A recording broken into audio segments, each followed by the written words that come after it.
नमस्कार दोस्तों। कुछ दिन पहले भारत के राष्ट्रपति मिस्टर रामनाथ कोविंद जी द्वारा कुछ लोगों को अवार्ड दिए गए हैं। दोस्तों, इन अवार्ड में कुछ लोग ऐसे भी थे जिनकी बहुत ज्यादा तारीफ की गई और कुछ लोग ऐसे भी थे जिनको लेकर के विवाद है कि वो लोग तो इस अवार्ड के लिए डिजर्व ही नहीं करते हैं, लेकिन उनको फिर भी अवार्ड क्यों दिया गया और उनकी क्या ऐसी खासियत दे करके उनको ये अवार्ड दिया गया। क्योंकि दोस्तों, ये जो पद्मा अवार्ड होते हैं, आप किसी भी फील्ड में हो, आप उस फील्ड में आपको कुछ ना कुछ बेहतर करने की जरूरत है, इस वजह से ये अवार्ड आपको दिया जाता है। तो दोस्तों, इनमें जो सबसे पहले आती है वो है तुलसी गौड़ा।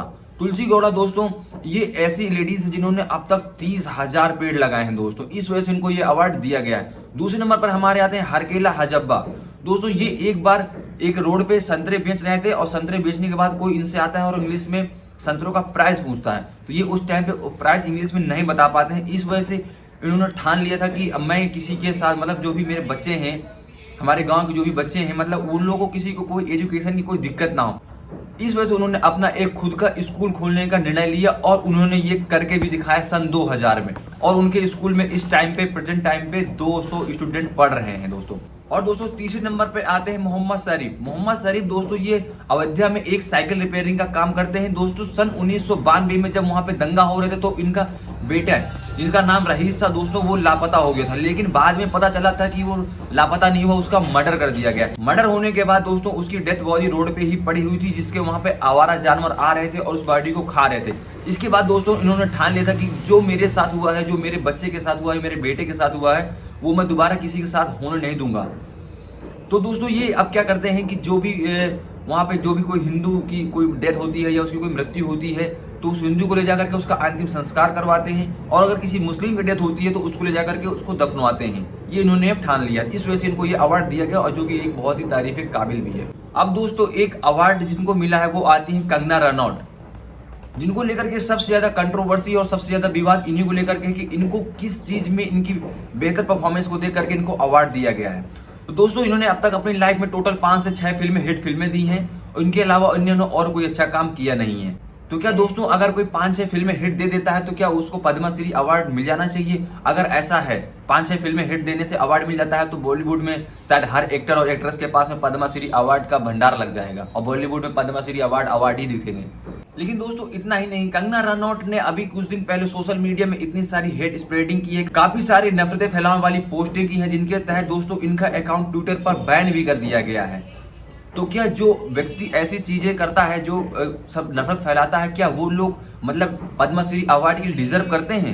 फिर दोस्तों, कंगना रनौत एक इंटरव्यू में बोलती हैं कि ये जो आजादी मिली है 1947 में, ये भीख में मिली हुई आजादी है, और हमको असली आजादी तो सन 2014 में मोदी जी के प्रधानमंत्री बनने के बाद मिली है। तो दोस्तों, ऐसे भड़काऊ भाषण देने के बाद, ऐसे विवादित भाषण देने के बाद इनके ऊपर FIR भी की गई है, जो बहुत देश में कई जगह जगह पर इनकी कई सारी FIR हो गई हैं, और वो FIR इस वजह से हुई है कि इन्होंने स्वतंत्रता सेनानियों का अपमान किया है, और ये कहीं ना कहीं बिल्कुल सही है, इन्होंने अपमान ही किया है।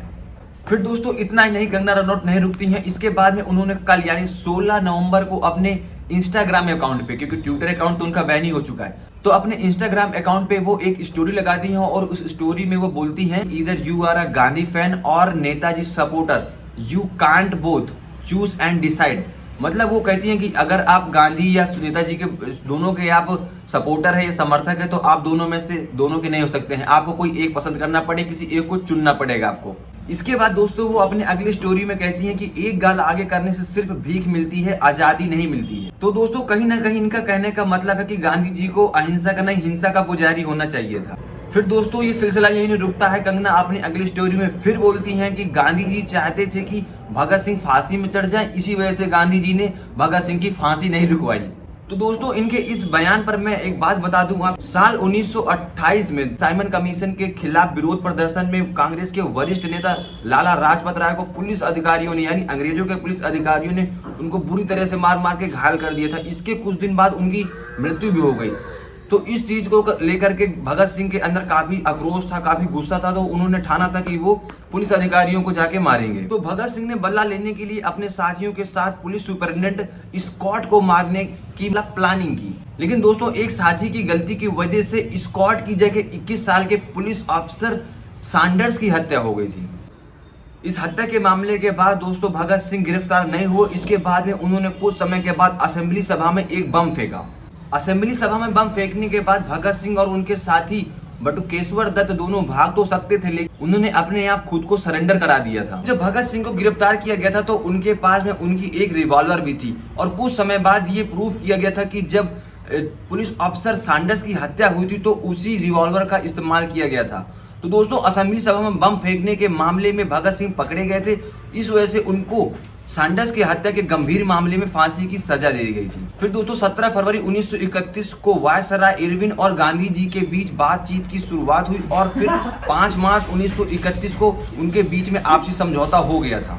लेकिन दोस्तों, इस समझौते में भगत सिंह की फांसी की सजा माफ नहीं की गई थी और फिर दोस्तों 23 मार्च 1931 को भगत सिंह, राजदेव, सुखदेव तीनों लोगों को फांसी दे दी गई थी, जिसके बाद में देश भर में अंग्रेजों के खिलाफ और गांधी जी के खिलाफ भी कई सारे प्रोटेस्ट हुए कि कहाँ है खूनी, ये वो दुनियादारी गांधी जी को लोग बोलने लगे थे। इसके बाद में लोगों को लग रहा था कि गांधी जी की वजह से ही भगत सिंह को फांसी हुई है, गांधी जी नहीं चाहते थे कि भगत सिंह जिंदा रहे या वो रहे। इस तरह के लोग प्रोटेस्ट करने लगे, कई सारे पर्चे बंटवाने लगे और लोग कहने लगे थे कि भगत सिंह की अगर फांसी की सजा माफ नहीं होगी तो समझौता भी नहीं होगा। इस तरह की कई सारे चीजों को लेकर लोगों के अंदर काफी सारा आक्रोश फैल हुआ था। फिर इन सब के विरोध होने के बाद में गांधी जी अपनी प्रतिक्रिया देते हैं और वो कहते हैं कि भगत सिंह को लेकर के मेरे मन में उनके लिए सम्मान उभरता है, लेकिन मुझे ऐसा तरीका चाहिए जिसमें हम खुद को निछावर करके दूसरों को नुकसान ना पहुंचाएं। और फिर गांधी जी कहते हैं कि सरकार गंभीर रूप से उकसा रही है और इस समझौते में फांसी को रोकने के लिए, फांसी की सजा माफी करने के लिए कोई शर्त नहीं, इस वजह से इस समझौते से पीछे हटना ठीक नहीं होगा।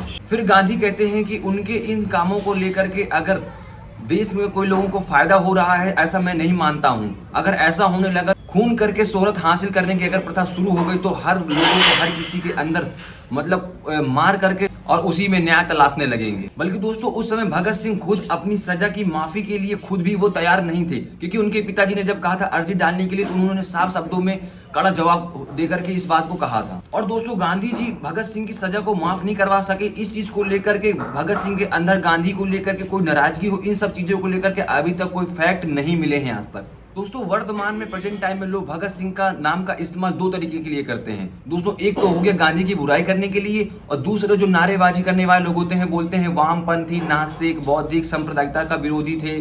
हकीकत में दोस्तों, भगत सिंह की जो माफी की सजा सुनाई गई थी, उनको असेंबली में बम फेंकने के लिए नहीं बल्कि सैंडर्स की हत्या के मामले में दोस्तों उनको फांसी की सजा दी गई थी। दोस्तों, सबसे अजीब बात यह है कि भगत सिंह की फांसी में सबसे महत्वपूर्ण भूमिका तो उनके कई क्रांतिकारी साथियों ने सरकारी गवाह बनकर के उसमें भूमिका निभाई थी, उन लोगों ने गवाही दी थी। इनमें से एक है जय गोपाल, जिनकी गलती की वजह से ही स्कॉट की जगह सैंडर्स की मौत हो गई थी। दोस्तों, इतने सालों से भगत सिंह की फांसी को लेकर गांधी जी की निंदा की गई, लेकिन भगत सिंह के खिलाफ उनके क्रांतिकारी साथियों की गवाही देने को लेकर कभी कोई निंदा नहीं होती है, क्योंकि इससे कोई राजनीतिक फायदा नहीं होगा। इस वजह से लोग दोस्तों गांधी जी को निंदा करते हैं और जो क्रांतिकारी लोगों ने, जिन उनके साथियों ने खुद उनको गवाही दी थी, उनको फांसी लेकर के उनकी कभी कोई चर्चा कोई नहीं करता है। दोस्तों, बात आती है सुभाष चंद्र बोस की। तो दोस्तों, सुभाष चंद्र बोस को लेकर के उनकी बेटी अनीता बोस ने खुद कंगना के इस बयान पर अपनी उन्होंने टिप्पणी दी है। उन्होंने खुद ये बताया है, उन्होंने बोला है कि गांधी जी के बहुत बड़े फैन यानी बहुत बड़े प्रशंसक मेरे पिता यानी सुभाष चंद्र बोस भी थे। यानी सुभाष चंद्र बोस गांधी जी के बहुत बड़े प्रशंसक थे। इस बात को उन्होंने खुद कहा है उनकी बेटी अनीता बोस ने। दोस्तों, अनीता बोस ने यह भी कहा है कि आज़ादी किसी एक व्यक्ति के द्वारा नहीं दिलाई गई है, आज़ादी में सभी का समान योगदान था और हम सभी को भूल नहीं सकते। तो दोस्तों, कंगना जी के मुताबिक हमको उनके इस डिसीजन को लेकर के हमको डिसाइड नहीं करना है कि हमको किसको चुनना है, गांधी को चुनना है, नेताजी को चुनना है। हमारे लिए सभी फ्रीडम फाइटर्स समान थे और हम सभी का सम्मान करते हैं और सभी का योगदान भी था हमारी आज़ादी को लेकर के। इस वजह से हम किसी को एक को चुन नहीं सकते हैं और एक के साथ में हम वो नहीं कर सकते हैं। हमारी नज़रों में सभी समान हैं और सभी ने देश के लिए योगदान किया है। चलिए दोस्तों, आज के लिए बस इतना ही और मिलते हैं आगे नेक्स्ट वीडियो में। अगर आप लोग अब मेरे चैनल में पहली बार नए आए हैं तो प्लीज़ आप मुझे सब्सक्राइब कर लीजिए। सब्सक्राइब करने के लिए आप लोग बीच में देख रहे होंगे, यहाँ पे मेरा फोटो लगा हुआ आ रहा होगा, आप उस फोटो में क्लिक करेंगे। इसके बाद में आप सीधे मेरे चैनल में पहुँच जाएंगे, वहाँ पर आप सब्सक्राइब कर सकते हैं। चलिए दोस्तों, अपना कीमती समय देने के लिए धन्यवाद।